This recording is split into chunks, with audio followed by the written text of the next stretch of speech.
Welcome to another episode of Inside Sports Talk with your host, Johanna-Rosalye. I am joined today by my amazing co-host, Ed Cole, alongside PLR. Welcome back. And we also have a wonderful special guest, an amazing friend, mentor of mine, and for all of us as well, Arizona's Fox 10 sports anchor, Richard Saenz. How are you tonight? How's it going? It's going great. I'm great. You know, I'm always happy the day after the Super Bowl because I got to watch the Super Bowl, but I'm also sad, kind of mixed emotions because I know football season's over. I got to wait months for football to come back, but what a game last night. And, it was a great season. I think you got to tip your cap to the NFL for completing a season. I mean, they completed a whole season in a pandemic. It wasn't easy. I know when it first started, people were thinking, man, is this even going to work? But they made it happen. Yeah, it was crazy, Richard. They got through 269 games, and they had to push games back to Tuesdays and Wednesdays, but they actually got this season in. So, again, you have to tip your cap to Roger Goodell and the National Football League for getting this season in the midst of all of this madness we've been through over this past year. Exactly. Yes, indeed. One of the very few have been able to pull it off without very many hiccups or large challenges like we saw with other leagues. So they made it happen and made it to the Super Bowl. No canceled game affected whatsoever. It was a very exciting season and even more exciting Super Bowl for some more than others. That's for sure. So we're going to go ahead and get right into it. So we had, I don't know if it could have been any more exciting or we could have had any more, a better matchup with having Patrick Mahomes, which we're calling the baby GOAT, and Tom Brady, the GOAT. Go head to head against each other. It's just one for the ages. So we saw that Brady and Tampa Bay just came out and pretty much dominated, ended up just being a one-sided game. The Tampa Bay dominated Kansas City 31-9, not allowing Patrick Mahomes or Kansas to score a single touchdown. Yeah, and the crazy part is, like for PLR, I was just thinking if somebody would have told him, that Kansas City was going to come up short against Tampa Bay, if only somebody would have told him what Tampa Bay was going to do. Oh, wait, somebody did tell him. It was me. A couple of weeks ago, I laid it out exactly for him. I told him exactly what was going to happen. I said, Tom Brady is not done yet. He's going to tell the young fella, hold on just a little bit. I'm still the man.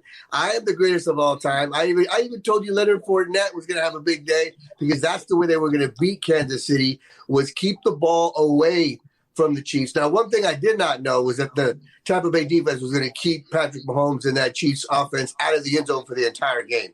I had a feeling Tampa Bay was going to win because they were a better, well-rounded team. They had a run game, which Kansas City has had issues with for the last 2 years, is stopping the run. And then you had that defense for Tampa Bay that was just playing lights out. When you think of what Tom Brady and the Tampa Bay Buccaneers did in this postseason run, is absolutely amazing. They went to Washington and beat one of the top defenses in the league. Then Brady goes to New Orleans and beats Breeze in his own house, retiring him just about. Then he goes to the frozen tundra, Lambeau Field, beats the MVP Aaron Rodgers in his house, then gets the Super Bowl at his place and beats the so-called best quarterback in the game today in Patrick Mahomes. I mean, that is absolutely unbelievable. Oh, by the way, in his first year with Tampa Bay. I mean, that's just something else. And also, Richard, the last three quarterbacks he's beaten, they're all Super Bowl MVPs, all former Super Bowl MVPs. How many guys can say they've done that?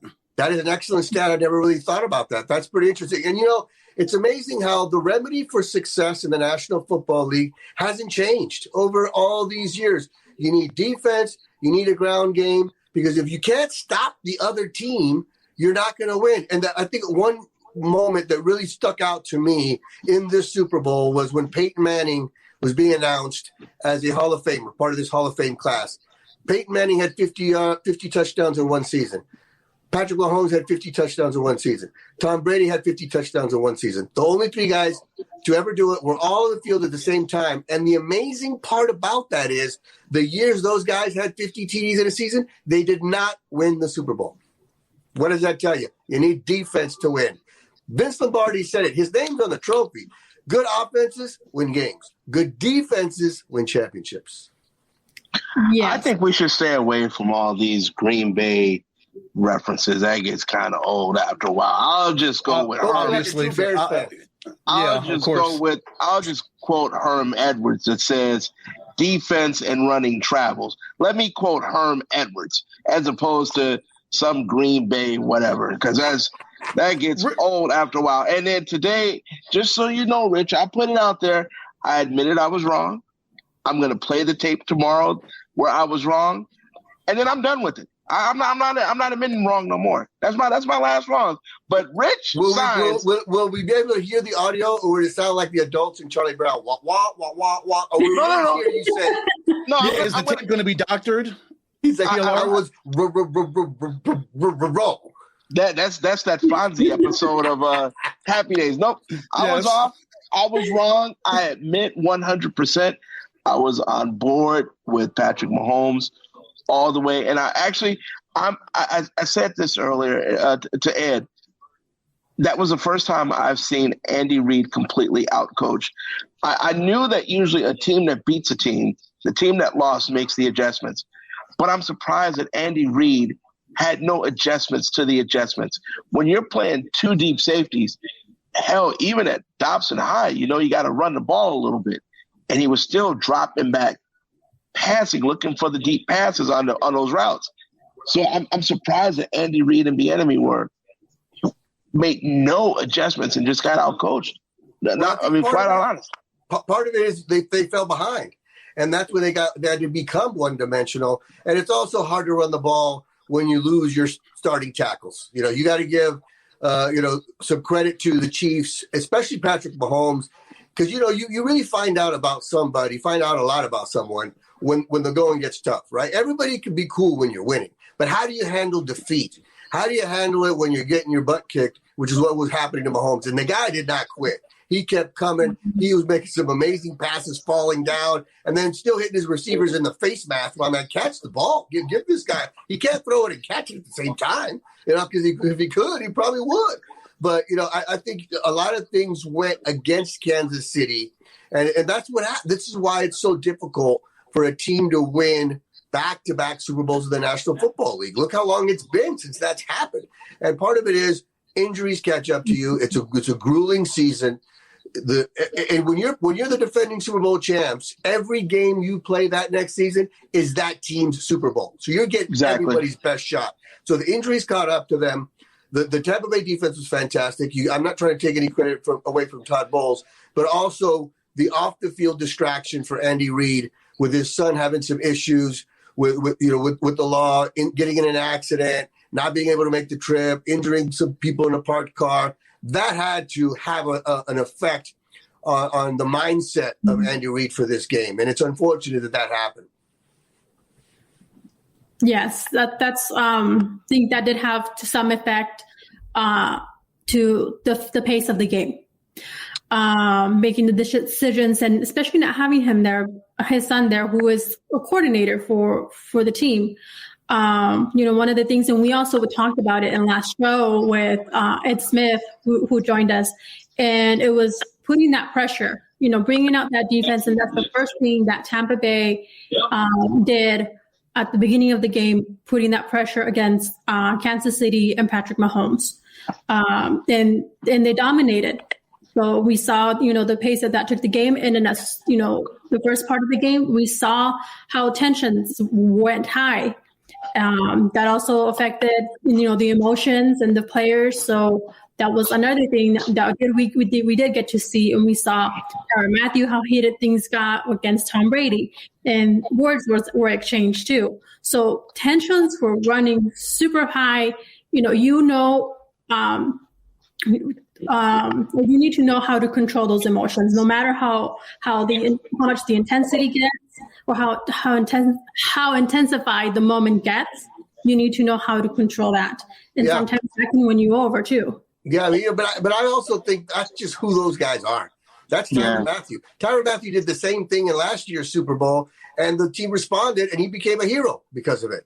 I just think this year that was Tom Brady and that Tampa Bay defense on the other sideline. Did Tyrann Mathieu have to put his finger in Tom Brady's face like that? No.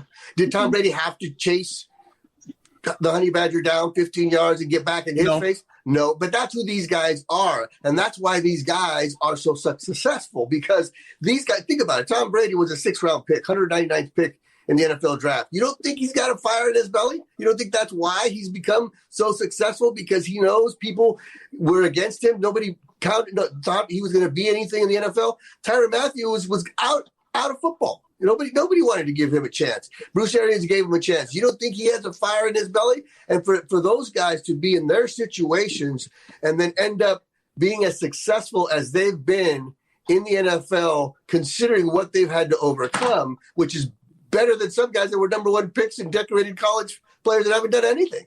So, I just think, it is getting overblown because it's the Super Bowl, because it's the only game in the world at that time. If that would have happened in week 12, it would have been, hey, they got into it. No big deal. Tampa Bay beat Kansas City. But I think because the whole world was watching, it becomes amplified, which I understand. But I think those were just two guys that are not willing to back down, that love to jaw in a game, and that have respect for each other and showed that respect for each other after the game. Rich, I want to ask you. Go ahead, Paul. No, go ahead. I'll go after you. I was just going to tag off what Rich said. It was really cool that Tom Brady actually texted Tyrann to apologize and kind of smooth things over a little bit after everything got heated. Once everybody's nerves calmed down and cooler heads prevailed, and Tom Brady reached out to Tyrann via text and apologized. And I hope those guys meet up sometime during the offseason and kind of, chop it up a little bit and kind of really just kind of get together and kind of get the family together, get the brotherhood back together as far as NFL players are concerned. Because, of course, like you said, Rich, it was the heat of the moment. This is the penultimate game in the NFL season. You get no bigger than Super Bowl 55. So, understandably, people are going to be heated. Words are going to be exchanged. Everybody's on edge. Everybody's like this. Yeah, everybody's got their back like this. I think if more Chiefs players on the defensive side of the football would have had that kind of fight, it might have been a closer game. Exactly. Rich, I got a question for you, if you don't mind, Joe. I want to ask you real quick. When you're obviously on TV doing your thing, getting ready to do a show, when you're watching that game, do you find yourself, or any sporting event, I wanted to ask you this before, do you find yourself drifting back and forth from fandom to here's my angle that I'm going to talk about? And have you ever found yourself watching a game and the game is so good, you forget that you got to find that angle to talk about when the camera go live and in 10, 15 minutes? Just about every game. What are you talking about? I started as a fan first. You know what I mean? And for me, the Super Bowl has always been really important to me. It's always been one of my favorite events of the year. Even when I was a kid, growing up with a single mom, in Section 8 housing, watching the Super Bowl was just a big deal. And if somebody would have said, you're going to be able to go to a Super Bowl one day, it would have been like telling me you're going to be able to go to the moon one day. So to be lucky enough to cover 3 of them has been a blessing. And so, there's no way you're going to take the fan out of me, because I love sports. And that's the whole reason I got into it. Once I decided not to go pro, when I realized I wasn't good enough, like in 7th grade, I said, I better start, looking at it a different angle. So I've always been a fan first, athlete second, and now, a journalist. Pro in what sport? Toss wasn't, the sack bags weren't a game then, so that's the only thing. I wanted to be the next George Gervin, man. I was killing him from the outside. Oh, you wanted to be Iceman, huh? Okay. Okay. I wanted to be an NBA guy, but when you're 5'6" and a half, you got to go with Plan B real quick. Can you finger roll? Oh man, I can finger roll. I can see when I was a kid. I can tell you, my mom was a single mom. I said I want to hoop so I can practice in the driveway for the whole summer because I'm gonna try out for 7th grade basketball. Well, she got me the first hoop she could get. It was a tire with cement in it, wooden pole, a wooden backboard. Yeah.